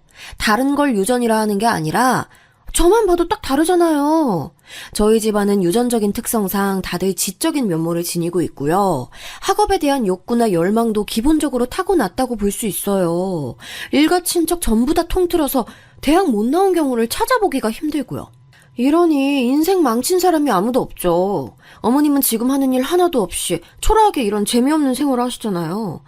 재산이 많기라세요? 아니면 개인 능력이 뛰어나기라세요? 결혼해서 며느리 만들어준 아들, 그리고 집안에서 혼자 돌연변이로 태어나 공부 잘해서 외국 나간 딸. 이런 자식들한테 기대서 남은 평생 아무것도 안 하시려는 거 너무 뻔하다고요. 근데 왜 제가 그 장단에 맞춰드려야 돼요? 며느리가 비죽비죽 짙은 웃음을 지으며 으스대더군요. 그 말을 곱씹어보자면 그러니까 자기 집안 유전자와 저의 집안 유전자는 급이 다르다고 주장하는 셈이었어요. 마치 제 속내를 자기가 다 간파했으니 씨알도 안 먹힌다고 생각하는 듯 굴고 있었고요. 자기가 수준 낮다고 조롱하는 저에게서 태어난 제 아들과 결혼을 한 몸이면서 앞으로 아이도 낳고 살 거면서 어쩜 저런 말을 할 수 있는지 도저히 이해하기 어려웠습니다. 진작에 알아보긴 했지만 며느리의 인성 수준이 너무나도 저급하다는 것을 제가 다시금 깨닫게 됐네요. 제가 도저히 안 되겠어서 한마디 날리려고 했더니 며느리가 선수를 치며 귀를 막았어요. 양손으로 자기 귀를 막더니 눈을 찌푸리면서 저를 쳐다보고는 고개까지 살짝 젓더군요. 세상에 아직 날아들지도 않은 자기 시어머니 잔소리를 듣기 싫다고 귀를 막고서는 인상을 쓰는 막장 며느리가 있다는 경우는 제가 들어보지도 못했고 주말 드라마에서조차 본 적이 없었어요. 그것도 제가 괜한 상황에서 한마디를 하려던 게 아니라 하도 며느리가 경우 없이 굴기에 따끔하게 일침을 놓아주려던 것뿐인데 제 면전에서 귀를 막는 모습에 말문이 막히더군요. 며느리는 자기 짐을 얼른 챙겨서는 제게 인사도 없이 신발장으로 향했어요. 무식한 나이 든 사람을 상대하는 것은 정말 피곤하고 힘든 일이라며 신발을 신는 동안 저에게까지 들리도록 혼잣말을 하는 것에 정말로 기가 찼습니다. 머리 끝까지 화가 난 제가 현관으로 달려가 봤으나 며느리가 더 빨랐어요. 얄미울이 많지 잽싼 동작으로 집을 나가 사라져버렸고 저는 그날 지끈거리는 머리를 부여잡느라 혼났습니다. 저는 며느리가 어떤 인물이든 잘 지내보고 싶은 마음뿐이었고 아들이 가정 꾸려서 안정적으로 화목하게 사는 모습을 보고 싶다는 바람뿐이었건만 왜 사태가 이렇게 된 건지 너무 속상했어요. 이게 다 국민학교만 나온 제 탓인가 싶은 나약한 생각을 했다가 고쳐먹었고 그러자 제 안에서 그동안의 며느리가 보여준 언행을 곱씹는 동안 서서히 불꽃이 타오르기 시작했죠. 가만히 있어보자. 그간 참고 배려하느라 노력하는 바람에 그렇게 구는 게 아예 습관이 돼버렸네. 이건 필시 잘못됐다. 남들이 이 상황을 본다면 뭐라고 생각할까? 되바라진 며느리보다도 등신같이 끌려다니는 시어머니를 답답하다며 욕하진 않을까? 정신 차리고 똑바로 처신하자. 생각에 생각을 거듭하다가 저는 지난 저의 행동들을 돌아보았고 필요 이상의 배려는 나 자신의 가치를 낮추는 것이라는 결론을 내렸어요. 먼저 떠난 남편이 본다면 이 상황을 분명히 용인하지 않을 터였죠. 그런 확신을 가진 채로 저는 아들에게 먼저 연락을 했습니다. 그동안 며느리 때문에 많이 속상했는데 어제 일로 자존심에 상처를 입었다고 술술 다 말을 해버렸어요. 그러자 아들이 화들짝 놀라면서 설마 자기 아내가 아무리 고집 있고 성격이 있어도 제게 그런 행동을 할 줄은 몰랐다면서 몹시 당황해하더군요. 저는 머뭇거리며 제 생각을 덧붙였어요. 이건 조금 민망하고 조심스러운 얘기지만 말이야. 아무래도 내가 국민학교만 나왔다는 사실이 고학력자가 집안에 널린 며느리 시각에서 보기엔 너무나도 보잘것없어 보이는 듯 싶구나. 내 존재 자체가 내 며느리에겐 우스워 보인다는 것을 내가 처절하게 느낀 지 사실 꽤 됐어. 예? 뭐라고요? 아니 어떻게 그런 걸로 엄마를 우습게 볼 수가 있어요? 이건 예의가 아니죠. 그걸 떠나서 절대 해서는 안 되는 행동이죠. 제가 단단히 이 문제에 대해서 따지고 일러줄게요. 나이가 들어서 담이 작아져 그런 건지 아니면 제 천성이 그런 것인지 아들이 제 고민을 다 듣고 격하게 반응을 해온 것에 기쁘고 고맙기도 했지만 이걸로 부부싸움이 크게 벌어지기라도 할까봐 괜히 겁이 났던 것 같아요. 못돼 먹은 며느리 같은 사람이 제 아들의 아내라는 게 싫으면서도 제 아들이 저 때문에 혹시 결혼 생활을 망쳐서 이혼 딱지라도 붙으면 어쩌나 싶었던 것이죠. 그걸로 나중에 아들에게서 원망을 들을까봐 걱정되었던 것이 사실은 가장 궁극적인 이유였고요. 아무튼 그로부터 이틀 뒤 아들은 부부끼리 대화로 잘 해결했다고 저에게 결과를 전해왔어요. 앞으로 제가 마음 쓸 일은 결코 없을 거라고 하면서 며느리도 속으로 저에게 죄송한 마음을 가지고 있었다길래 저는 그런 줄로만 알았죠. 이제 며느리가 자기 태도를 반성하고 앞으로는 안 그렇게 굴 줄로 믿었고요. 다음에 얼굴 보면 진솔한 얘기나 며느리와 나눠야 되겠다고 저는 그렇게 생각을 하고 있었는데요. 며느리가 저에게 먼저 연락을 해왔어요. 자기한테 하실 말씀 있지 않느냐고 물어보길래 그렇다고 했더니 자기도 저한테 용건이 있다면서 만나자고 했죠. 그래서 제가 아들 며느리 집에 방문하겠다고 했어요. 맛있는 간식도 사다 놓아주고 싶어서였죠. 간단하게 장을 본 뒤 그걸 양손에 들고 저는 왠지 모르게 설레는 기분으로 도착을 했습니다. 며느리가 허심탄회하게 자기 속을 털어놓으며 저에게 사과를 하는 그림이 머릿속에서는 그려지고 있었죠. 지난 시간 동안 며느리로부터 당한 자잘한 수모들을 떠올리면 속이 뒤집혔으나 그쪽에서 먼저 진심 어린 사과를 해온다면 저는 충분히 받아줄 용의가 있었던 거예요. 하지만 현실은 제가 그린 것과 전혀 달랐네요. 오셨어요? 그런 건 또 뭐하러 사오셨어요? 별로 달갑지도 않은데. 일단 앉으세요. 아들한테 쪼르르 달려가 이것저것 다 떠드신 심정이 어떤지는 안 궁금하지만 앞으로 안 그러시겠다는 약속은 받고 싶으니까요. 저는 제 귀를 의심해야만 했어요. 한쪽 인매를 비뚤게 당기며 웃는 며느리는 명백히 저를 비웃고 있었고 제가 2번 다시 나대지 않았으면 좋겠다는 자기의 바람을 똑바로 내놨습니다. 서로에게 유감인 점은 당사자끼리 해결을 해야 맞는 것이고 저처럼 아들에게 치맛바람 펄럭거리는 엄마는 전형적인 무식하고 비이성적인 인간상이라고 했어요. 저는 며느리와 부엌 식탁에 마주보고 앉은 채로 헛웃음을 내뱉었네요. 커피나 차는 고사하고 냉수 한 잔 안 내어준 며느리의 태도에서 저를 향해 사과할 마음도 없고 반성도 전혀 안 하고 있음을 아주 잘 알 수 있었죠. 며느리가 이렇게 말하더라고요. 어머님, 저라고 힘든 일 없고 짜증나는 일 없었겠어요? 사실 매일 스트레스 받는 부분들이 많았는데 저는 제 친정 식구들에게 아무 말도 안 하고 그냥 혼자 감내하면서 묵묵하게 지내왔어요. 근데 어머님은 뭐예요? 아들한테 미주알 고주알 다 떠들고서 해결을 해달라고 징징거리셨죠? 제가 이번에 깨달은 건데요. 어머님보다 제가 정신연령이 높아도 한참 더 높은 것 같아요. 뭐, 정신연령? 네가 지금 나를 사고분별 옳게 못하는 사람으로 보는구나. 그게 사실이잖아요. 앞으로는 2번 다시 아들에게 찡찡거리며 다 일러바치고 며느리로 혼내달라고 하는 시어머니로 살지 않겠다고 저한테 맹세를 해주셨으면 하네요. 그 당당한 요구에 제가 얼이 빠져버렸죠. 그리고 며느리는 명절이나 생일이 아닌 이상 제 얼굴을 안 보고 살 거라고도 했어요. 이 모든 황당한 말들, 그걸 홧김에 뱉은 게 아니라 순전히 자기 본심이었다는 것을 입증하듯 며느리는 아주 태연했고요. 낯빛이 어두워진 저를 앞에 두고도 자기 손톱끝이나 들여다보면서 입바람을 후 부는 여유나 부리고 있었어요. 저에게 이런 모욕을 주고도 앞으로 결혼 생활할 자신이 있냐고 조용히 물어봤더니 며느리가 크게 웃었습니다. 하나도 안 무섭고 전혀 겁나지 않는다면서 아예 배를 잡고 웃더군요.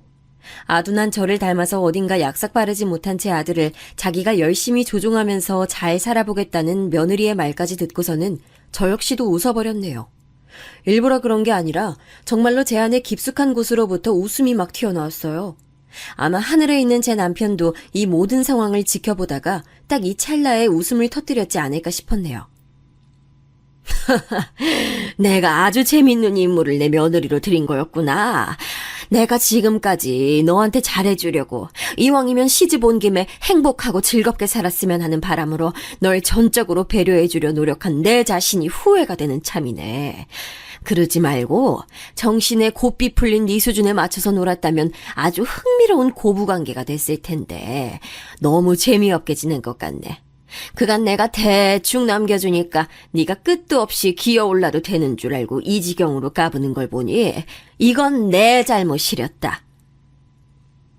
네?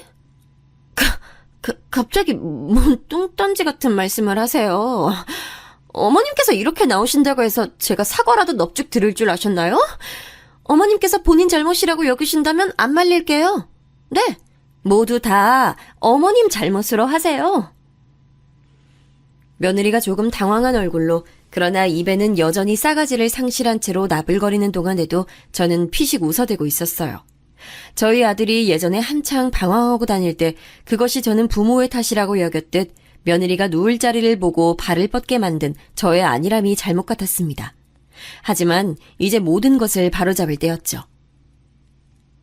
우리 아들이 처복이 있으면 자기 아내 덕을 봐서 집안 재산을 일찍이 선점할 수 있었을 텐데 보아하니 물 건너갔구나.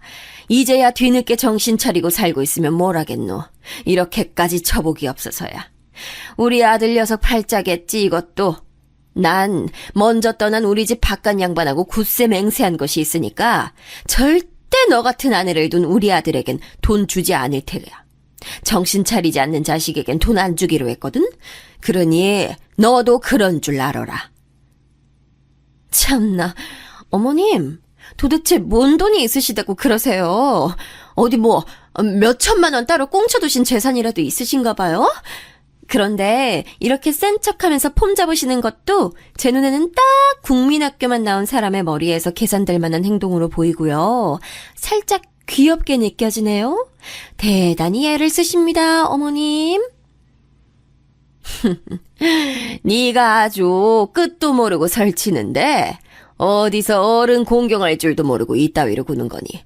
등신처럼 그간 숙여준 나도 나지만 이 정도의 성질머리까지는 용케 안 드러내고 지내온 너도 참 너구나. 그래, 내가 국민학교만 나와서 가방끈이 상당히 짧다. 하지만 사는 데는 지장이 하나도 없다 이거야. 학력 부족해서 무식하다는 소리 좀 들으면 어떠니? 내 자신이 70억인데 이 정도면 아예 국민학교마저 안 나와도 될 법했지 않니? 호쾌한 제 목소리를 끝으로 숨막히는 침묵이 따라왔어요. 며느리는 난데없이 몸에 마비가 걸린 사람 마냥 딱딱하게 굳어서는 숨도 안 쉬고서 멍하게 변한 눈빛으로 저를 쳐다보고 있었네요. 그 반응에 제가 재차 웃고 말았습니다.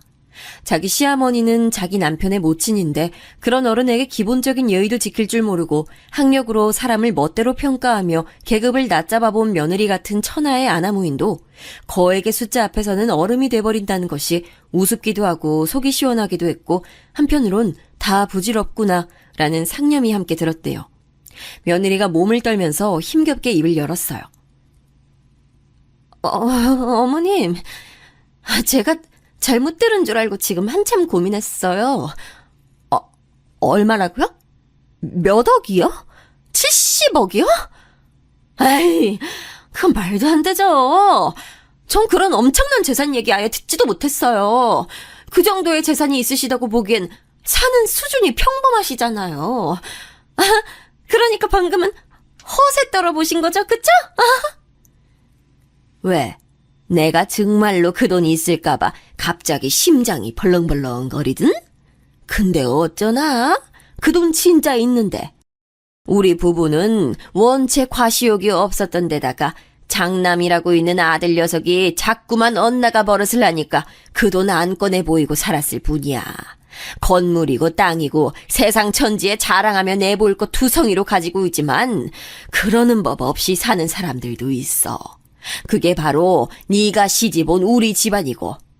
아, 넌 우리 집안 재산의 덕을 볼 일이 없을 테니 크게 신경 쓰지 않아도 돼. 이제 며느리는 아예 사색이 돼버렸고 제가 허언을 하고 있지 않다는 것을 느꼈는지 앉은 몸을 더 떨기 시작했어요.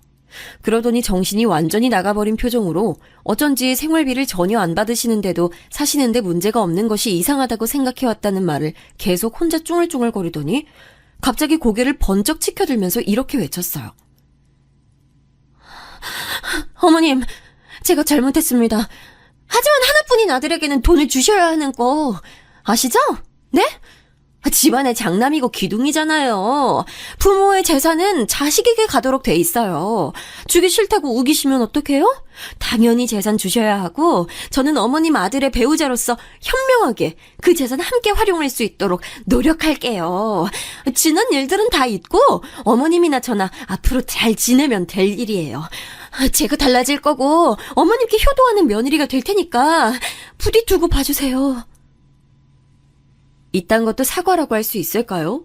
저는 이미 며느리가 제게 손이 발이 되도록 싹싹 빌어도 안 받아주고 싶은 심정이었건만 이런 저의 속도 모르고 아직 까불어대고 있었으니 어이가 없을 따름이었네요. 아들에게 돈을 안 주겠다는 것으로 며느리를 압박한 것이 없으나 저는 더 이상 참을 수가 없었어요. 당장의 며느리를 집안에서 치워버리고 싶었죠. 네가 대관절 뭐라고 함부로 내 결정을 미리 속단해? 너의 밑바닥을 이미 내가 다 봐버렸는데 받아들여줄 이유가 내게 있을까? 아무래도 없겠지. 그동안 나의 우라통을 터지게 만들고 내 두통을 악화시켜 주어서 내가 아주 너에게 고마워서 미치겠구나. 이제 슬슬 작별하면 좋을 것 같으니 당장 내 아들하고 이혼해. 못 배워먹은 내 눈에도 무식해 보이는 너 따위에게 우리 집안 핏줄을 잇게 할 수는 없으니까. 며느리는 너무 놀랐는지 제가 일가를 터뜨리자마자 바로 딸꾹질을 시작했어요. 그 때문에 말도 똑바로 뱉을 수 없었고 제가 짐을 챙겨서 집을 나서는 것도 만류할 수가 없었죠. 신발장 앞에서 며느리는 철푸덕 엎어지듯 무릎을 꿇었고 저에게 빌어댔어요. 계속 딸꾹거려서 말은 옳게 못 이었지만 죄송하다고 잘못했다고 두 손을 모아서 싹싹 빌더군요. 하지만 저는 그 모습을 내려다보며 짧은 코웃음만 쳐준 채 등을 돌려버렸네요. 자기가 저에게 아나무인으로 굴어댔었으니 뿌린 만큼 거둔다는 것을 그 순간 며느리는 깨달았을 겁니다. 닫힌 현관문 안쪽에서 며느리가 울부짖는 소리가 들려왔죠. 그 후로 아들하고 며느리가 엄청 다퉜어요. 여태까지 며느리가 그런 그릇된 행동만을 해왔건만 제 아들하고 다툴 명목이 뭐가 있었냐고요? 글쎄요, 며느리가 주장하기론 저희 집안 사람들이 다 한통속으로 자기를 속였다고 했어요. 부자인 걸 말을 안 해줬으니 그걸 속이려고 작정한 거나 다름없다면서 말이죠. 제가 부동산을 그렇게 쥐고 있는 사람인 줄 알았더라면 자기가 저에게 무례하게 굴 일도 없었을 거라고 하더군요. 깍듯이 예의를 차려서 행동했을 거래요. 물질 만능주의가 팽배한 사회라고 하지만 이토록 대놓고 스스로가 속물적인 기준을 두고 있다며 드러내는 며느리의 모습이 제겐 곱게 보이지 않더군요. 이미 며느리라는 인물에게서 마음도 떠버린 후였지만요. 아들 또한 며느리에게 질려버렸어요. 둘이 다툴 때 홧김에 며느리가 제 아들의 뺨을 때렸다는데요. 아들은 그거 맞고서 너무 놀란 나머지 얼어붙어서 가만히 있었대요. 그러자 며느리가 기세가 등등하기라도 했는지 제 아들을 향해 집안 물건들을 집어던지며 악다구니를 썼다고 하더군요. 제 아들에게 화풀이를 한 거였죠. 이성을 잃고 화를 표출해댄 며느리를 피해서 아들은 늦은 밤에 집을 나서버렸고 자기 동생한테 전화를 걸었어요. 이런 상황이 돼서 너무 속상하다며 그간 있었던 일들을 다 얘기한 거죠. 똑 부러지는 제 딸은 자기 오빠한테 당장 병원 가서 진단서부터 끊으라는 현명한 조언을 남겼습니다. 아들은 어리둥절했지만 똑똑한 자기 동생 말을 곧장 따랐고 그건 며느리한테 맞은 중요한 증거가 됐어요. 저도 며느리가 제 아들을 때렸다는 걸 뒤늦게 알고 가슴이 철렁 내려앉았는데 금세 이혼이라는 결론이 나서 정말 다행이었죠. 며느리는 이혼 못한다고 울고불고 난리를 쳐서 오죽하면 그 형제 자매들이 와서 진정시킬 정도였네요. 이건 말도 안 되는 일이야. 내가 내 손으로 동아줄을, 황금줄을 자른 거였다고? 내 평생 언감생심 만져볼 수도 없는 70억을 그 집안 며느리 자리를 내가 스스로 걷어찬 셈인 거야? 이건 아니지. 세상에 이런 법이 어딨어. 이럴 순 없는 거야. 나 배울 만큼 배운 사람이고 우리 집안 다 똑똑한 사람들만 있어. 내가 이렇게 당할 것 같아? 원체 기고만장했던 며느리였으니 이런 일련의 상황들을 겪으며 정신적 타격을 받지 않을 수가 없었나 봐요. 완전히 횡설수설해대면서 계속 정신을 못 차렸고 그 모습에 깜짝 놀라신 사부인께서 당장 이혼하는 게 수순 같다고 말씀을 해주셨던 거예요. 참고로 사부인께서 저랑 제 아들에게 70억이 대체 무슨 이야기냐고 물어보셨을 때 저희 모자는 고개를 가로저었답니다. 그러자 당신의 딸이 시어머니한테 막말하며 대들고 남편을 때려서 병원 진단서까지 끊게 만들고 잘 쳐줘봐야 중산층으로 보이는 시댁이 부동산 부자라는 망상에까지 시달리는 상태라고 여기신 사부인께서는 이대로 소송을 당하더라도 이혼만은 안 해줄 거라는 며느리를 단호하게 처단하신 거예요. 강제로 이혼 도장 찍게 만드신 거였죠. 며느리는 미치고 팔짝뛸 노릇이었으나 별다른 도리가 없었어요. 어른 앞에서 감정 다스리지 못하고 마구잡이로 굴던 그 작은 내면의 그릇이 결국 스스로를 구원해주지 못한 셈이었네요. 그렇게 자기 집안 식구들이 전부 고학력자라서 저희 집안과는 아예 비교가 안 된다는 등 자기가 저보다 모든 면에서 몇 수 위라는 등 그렇게 떠들어댔던 며느리였는데 퇴장은 아주 초라했네요. 그 후로 저는 아들과 오붓하게 진솔한 대화를 몇 번 나눴어요. 아들이 그러는데 며느리는 학창시절부터 학업에 대한 압박을 심하게 받아온 사람 같다고 하더라고요. 그런 과거를 가지고 있다 보니까 성격적으로 살짝 뒤틀린 듯 싶다는 아들의 말에 저도 동의했네요. 이유 없는 현상은 없다고 하니까 말이죠. 자기가 결혼을 잘못해서 사람 보는 눈이 없어서 이 사달을 내버렸다며 아들이 눈물을 글썽였는데 그 모습을 보며 저야말로 너무나도 미안해서 눈물이 났습니다. 아들이 스스로를 못났다고 여길 때마다 저는 아니야, 진짜로 못난 건 바로 나란다 이렇게 속으로 생각해 왔었죠. 그래서 저는 이참에 그런 걸 그만두고 싶어서 그냥 아들의 손을 꼭 잡아줬어요. 아들과 저 둘 다 자존감 부족한 모습은 이제 다 날려버리고 앞으로 보다 더 당당하게 살아보자는 다짐이었네요.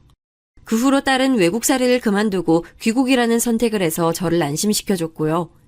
그러더니 어느 날에 새 가족 오붓하게 또 화목하게 지내던 와중에 며느리를 마주칠 일이 있었어요. 카페에 들어가서 딸과 팔짱을 낀 채로 주문한 음료를 기다리고 있었는데 눈앞에 딱 며느리가 등장한 거예요. 서로 눈이 마주치고서는 흠칫했죠. 그런데 며느리가 먼저 말을 걸어왔어요. 안녕하셨어요? 그 당시에는 제가 너무 경황이 없어서 창피한 모습을 보였는데 지금은 정신 차렸어요. 맑게 정신이 돌아온 뒤에 제가 얼마나 바보 같았는지 실감이 나더라고요. 생각해보니까 가족들이 말을 맞춰서 건물 어떤 거 있고 땅 어떤 거 있고 이런 식으로 거짓말을 충분히 할 수 있는 거였는데 제가 당시에 진위 여부도 제대로 파악하지 못했었더라고요. 그러니까 며느리의 요지는 저와 아들이 70억이 있다고 거짓말을 했을 가능성을 염두에 두고 있다는 것이었죠. 제 옆에서 딸이 너무 웃겼는지 푸흡 소리와 함께 웃음을 터뜨렸고 그러자 며느리가 눈을 째리더군요. 저희가 주문한 음료가 나왔다는 소리에 딸은 연신 웃음을 흘리며 그쪽으로 걸음을 옮겼어요. 저는 괜찮다는 표시로 딸에게 이미 눈짓을 해준 뒤였고요. 이제 둘이 되자 며느리는 삐딱하게 고개를 한껏 기울인 채로 저를 위아래로 훑어봤습니다. 여전히 어른 공경할 줄 모르는 그 태도에 정말 대단하구나라는 생각이 들었습니다. 국민학교만 딸랑 나오신 분도 평일 대낮에 스타벅스 이용하는 거 보면 우리나라가 참 살기는 좋은 것 같네요. 대학 나온 보람을 죽여놓는 나라꼴이 재밌어요? 아, 맞다. 건물주라서 여유로우시다고 하셨었죠? 그럼 스타벅스 다니실 수도 있죠. 그런데요, 대체 근데 어떤 건물인 거예요?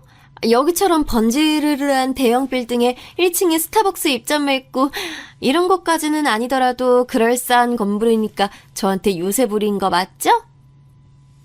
유세? 내가 그런 걸 부렸었는지 기억이 잘 안 나네.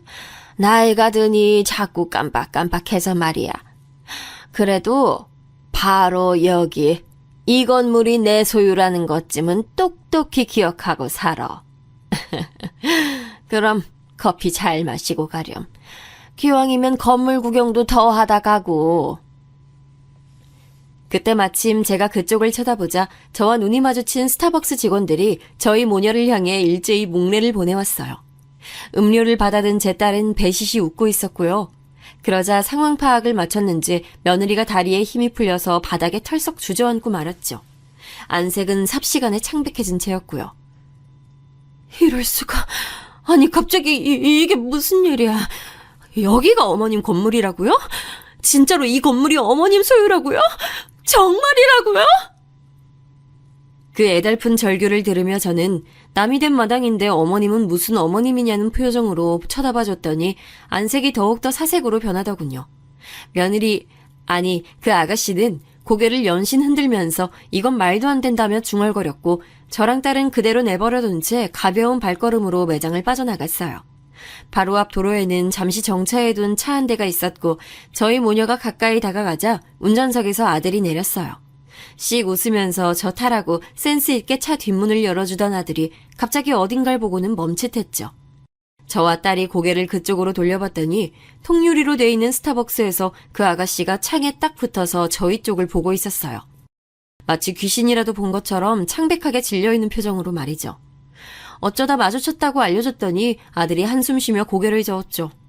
원래 아들은 예전에 구입했던 중고차만 알뜰하게 타고 다녔다가 이혼 이후 벤츠 신용을 뽑았어요. 이 적나라한 변화에 그 아가씨가 망연자실한 거였죠. 건물에서 뛰어나온 관리인 2명이 웃으면서 인사를 보내왔고 저희 가족은 배웅을 받으며 차를 타고 그곳을 벗어났답니다. 끝까지 마음에서 우러나오는 예의나 반성을 보여주지 못한 그런 인물이 저희 집안에 더 이상 존재하지 않는다는 사실을 저는 새삼 다행으로 여기며 가슴을 쓸어내렸네요. 제가 풀어놓은 이야기는 여기서 매듭 지을까 해요. 들어주신 모든 분들께 고맙습니다.